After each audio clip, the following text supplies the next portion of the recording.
Hello friends, this is Sachin Ingre. Once again, would like to welcome you on your favorite YouTube channel. So, today we are going to study the derivation related to equation of motion. In the previous lecture, we have studied instantaneous speed and instantaneous velocity. We have also studied acceleration and instantaneous acceleration. So, moving forward, let us the derivation related to motion by using the integration and derivation method. Okay. So, what are the equations? First of all, let us see that we are going to derive u v is equal to u plus at, s is equal to ut plus half of at square, v square minus u square is equal to twice as. So, these are the three equations which we are going to derive with the help of integration and derivation method. Now let us try to derive the first equation, which is v is equal to u plus at. Okay, but before solving this equation, let me tell you one thing, that whenever you are going to solve this equation, we are going to consider acceleration as constant. Okay, so while solving the problems with the help of these three equations, we will always have to consider acceleration as constant with respect to time. So this, in short, this formula are valid only for the body which is having constant acceleration. Okay, so with this, let us solve the first equation. For derivation of first equation, we require the definition of acceleration, which tells us that acceleration is the rate of change of velocity with respect to time. That means for acceleration we require velocity and time. So acceleration will be written as dv by dt, or acceleration can be written as v2 minus v1 upon t2 minus t1. On observing, you might have seen that we have came across this two equations previously. Okay, so this is the formula of instantaneous acceleration, and this is the formula for average acceleration. I told you in the previous videos. Okay, right now for derivation of v is equal to u plus at, we require the equation of instantaneous acceleration. Okay, so from this we can write dv is equal to a into dt. Okay, a being constant. Okay, now let us integrate this equation like this. But while integrating, you might have studied that it requires initial point and final point. Let u be the initial point. That means the integration of velocity from initial point, which is u, to the final point, which is v. Similarly, let 0 initial time and t be the final time. Okay, we can write it as t2 sorry t1 to t2, but for our convenience, for deriving this equation, we are going to consider from 0 to t. Some might take t2 t1 to t2, it will not affect anything. Okay, but for our convenience, for our derivation of this equation, we are going to consider from 0 to t. Now the integration of dv will be v from u to v, and a being constant, it will be outside, and the integration of dt will be t from 0 to t. Okay, so on putting the values, we will get v minus u is equal to a into t minus 0. Okay, I don't have to go in more detail in this, because you know how the integration works. Therefore we can write v minus u is equal to a into t. Therefore v is equal to u plus at. I think this is the equation which we require. This is the first equation which we require. Okay, so we have derived this equation, v is equal to u plus at, v is equal to u plus at. First equation is over from our side. Now let us try to solve another equation, which we are going to derive as s is equal to u t plus half of at square. So we are going to derive this equation now. Keep one thing in mind, acceleration is going to be constant. Okay. For derivation of this equation, we will require the definition of velocity, which tells us change in displacement with respect to time will be considered as velocity. Okay. So it can be written as ds by dt is equal to v, or s2 minus s1 upon t2 minus t1 is equal to v. So similarly, this is instantaneous velocity and this is average velocity. We are going to require instantaneous velocity for derivation of this equation. Okay. Therefore, ds would be written as v into dt. Okay. But previously we have derived the equation that v is equal to u plus at. Okay. That means v can be written as u plus at. So we can write this as v, which is u plus at into dt. Okay. Now on integrating this, we can write as integration of ds is equal to integration of u plus at into dt. Okay. Similarly, for integration we require initial point and final point. Let 0 be the initial point and s be the final point of displacement. Similarly, 0 be the initial time and t be the final time taken by the body. Okay. So we can also write it as 0 to s ds would be equal to 0 to t u into dt. On opening the bracket, we are going to get this from 0 to t a into t into dt. Okay. Now the integration of df will be s from 0 to s. Similarly, u being constant will be outside. Integration of dt will be t from 0 to t, plus a being constant will be taken as outside, and integration of t with respect to dt will be t square by 2 from 0 to t. Now putting the value, we can get s minus 0 is equal to u t minus 0 plus a into t square by 2 minus 0. Now s is equal to ut plus a t square by 2. So this is equation number second, which is this one. S is equal to ut plus half of at square. S is equal to ut plus half of at square. So this is the equation we have derived for constant acceleration. Now let us talk about the final equation, which is equation number 3. And the formula for equation number 3 is v square minus u square is equal to twice as, acceleration being constant. For all the three equations, we have acceleration as constant. Okay.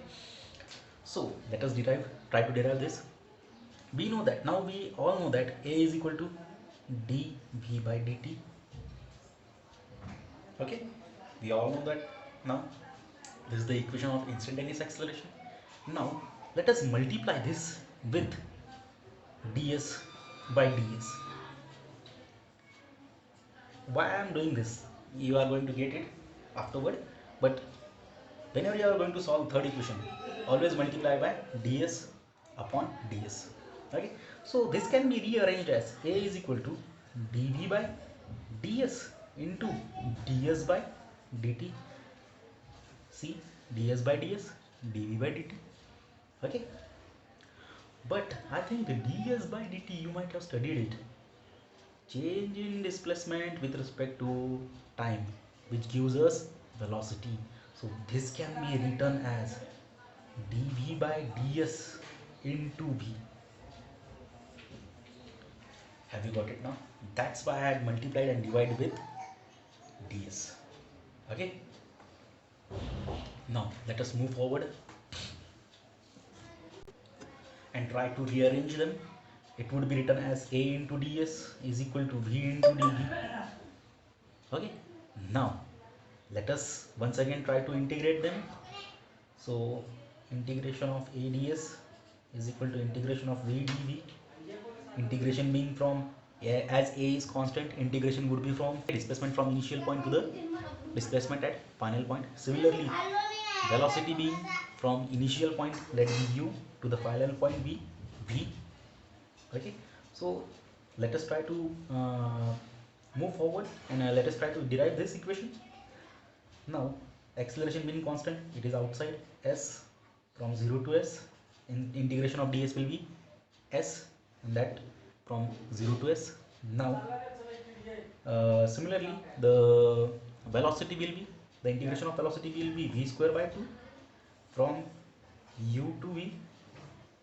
Okay, therefore on rearranging them we are going to get a s minus 0 would be equal to let us take 1 by 2 common, will be equal to v square minus u square.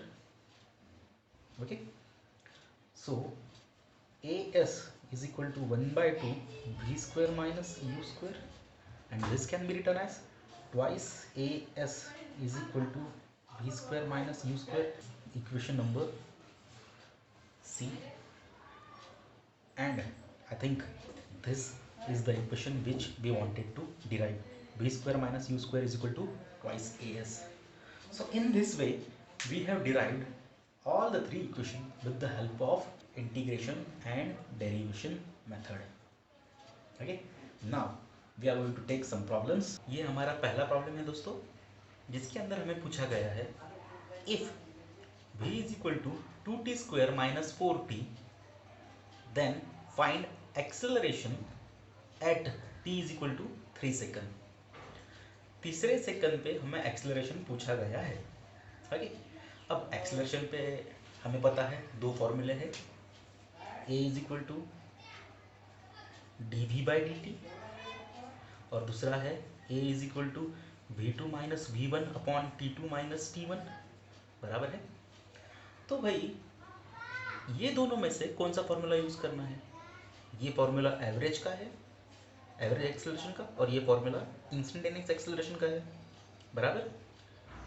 तो एक बात ध्यान में रखिए, जब भी आपको particular point या फिर पर्टिकुलर टाइम पे सवाल पूछा गया है तो हमें इंस्टेंटेनियस का फॉर्मूला यूज करना पड़ेगा, चाहे वो आपको इंस्टेंटेनियस वेलोसिटी रहो या फिर इंस्टेंटेनियस एक्सेलरेशन रहो. पर्टिकुलर टाइम के ऊपर या फिर पर्टिकुलर पॉइंट के ऊपर अगर आपको पूछा गया है सवाल तो आप इंस्टेंटेनियस का फॉर्मूला यूज़ करेंगे. अगर आपको इनिशियल पॉइंट फाइनल पॉइंट के बारे में सब कुछ दिया है तो आपको एवरेज एक्सेलरेशन का फॉर्मूला यूज़ करना पड़ेगा. तो ये प्रॉब्लम में आप ध्यान दीजिए, आपको क्या पूछा गया है, at T is equal to 3 second. Okay, वो एक्सेलरेशन रहो या वेलोसिटी रहो, अगर पर्टिकुलर टाइम के ऊपर, जैसे फॉर एग्जांपल इसमें t is equal to 3 second पे पूछा गया, तो पर्टिकुलर टाइम के ऊपर आपको अगर वैल्यू फाइंड करना है तो आपको इंस्टेंटेनियस का फॉर्मूला यूज़ करना पड़ेगा, चाहे वो इंस्टेंटेनियस एक्सेलरेशन पूछे या फिर इंस्टेंटेनियस वेलोसिटी पूछे. ओके, तो देखिए ये हम फॉर्मूला यूज़ करेंगे इसलिए अभी. ओके, तो इसके आगे हर बार ध्यान में रखिए कि आपको सवाल क्या पूछा गया है. ओके, तो अभी इसमें आप देख रहे हैं acceleration is equal to D V by D T, और हमें पूछा गया है एक्सेलरेशन. इसका मतलब हमें एक्सेलरेशन पहले निकालना पड़ेगा फ्रॉम वेलोसिटी. तो acceleration is equal to D by D T of V. V की वैल्यू क्या दी है, 2t स्क्वायर माइनस 4t, ये दी है. Therefore acceleration will be equal to 4t, derivation of t square will be 2t minus derivation of t will be 1, hence it will be 4. तो ये हो गया हमारा एक्सेलरेशन निकल गया. अब उसने क्या पूछा हमें, at t is equal to 3 second. इसका मतलब t की जगह 3 की वैल्यू डालने का है और हमें एक्सेलरेशन फाइंड आउट करना है. Therefore at t is equal to 3 second acceleration will be 4 into 3 minus 4, which would come as 12 minus 4. So acceleration will be 8 meter per second square. तो भाई ये हमारा एक्सेलरेशन निकल गया, 8 meter per second square. Okay, चलिए, अगर मैं आपको पूछता हूँ कि फाइंड द एवरेज एक्सेलरेशन, क्या पूछा? Find the average acceleration from t is equal to 0 to t is equal to 3 second. अगर मैंने आपको ऐसा सवाल पूछा तो सबसे पहले ये बताइए कि इसमें कौन सा फॉर्मूला यूज़ करेंगे हम? एक्सेलरेशन तो यूज़ करना है हमें, पर कौन सा, इंस्टेंटेनियस या फिर एवरेज का? तो इस बार इनिशियल पॉइंट दिया है और फाइनल पॉइंट भी दिया है, इसीलिए हम कौन सा फॉर्मूला यूज़ करेंगे? एवरेज एक्सेलरेशन का। तो एवरेज एक्सेलरेशन निकालने का फॉर्मूला क्या है हमारे पास में? A is equal to v2 minus v1 upon t2 minus t1 बराबर है। तो अब v2 यानी क्या? Velocity at final point. v1 यानी वेलोसिटी एट इनिशियल पॉइंट। पर हमें दिया क्या गया है? v दिया गया है, v दिया गया है। और आप अगर ऑब्जर्व कर रहे होगे तो हमें v दिया गया है, v1 v2 दिया नहीं। तो हम क्या करेंगे? इस इक्वेशन से v1 निकालेंगे, इसी इक्वेशन से v2 निकालेंगे। v1 यानी क्या? Initial velocity. तो इनिशियल वेलोसिटी, इसका मतलब कौन से टाइम पे? इनिशियल टाइम पे। तो इनिशियल टाइम पे वेलोसिटी कितनी है वो निकालना पड़ेगा। इनिशियल टाइम क्या है? t equal to 0। At t equal to 0 v1 is equal to 2 into 0 का स्क्वायर माइनस 4 इंटू 0। सिर्फ t की जगह 0 की वैल्यू डालना पड़ेगा, विच विल बी 0। तो वेलोसिटी इनिशियली कितनी है भाई? 0 है। ओके, अब नेक्स्ट क्या है? v2 which is final velocity.